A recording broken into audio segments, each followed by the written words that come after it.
Վնասվածքից հետո դժվարություններ շատ են եղել, ժամանակ շատ քիչ եմ ունեցել մարզվելու համար, ընդամենը ունեցել եմ 2 հավաք,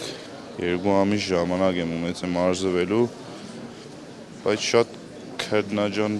մարզումների շնորհիվ հասել եմ իմ գերազանց վիճակից, որ այսօրվա դրությամբ կարողացա ոսկե մեդալով վերադառնալ Հայաստան։ Այս մրցմանը արել եմ ամեն ինչ, որ լավ հանդես գալ, փառք Աստծո, որ ինչ-որ չափով նորից ստացվեց, ճիշտ է իմ ու իմ մարզիչների այն լիովին արդյունքը չէր, որը որ սպասում էինք, գնացել էի չեմպիոնության հետևից, բայց ամեն ինչ առջևում է սպորտ է, այսօր կլինեմ երկրորդը, իսկ մյուս օրը առաջինը, առաջ Աստված ամեն ինչ լավ կլինի։ Դարձ սպորտ Սիմոն Մարտիրոսյանի մասին կարող եմ խոսել, որովհետև 20 կիլոգրամ նվազեցնել եւ փոխել իջնել 5 քաշային կարգ ու նման կիլոգրամներ ցույց տալ շատ ֆանտաստիկ էր,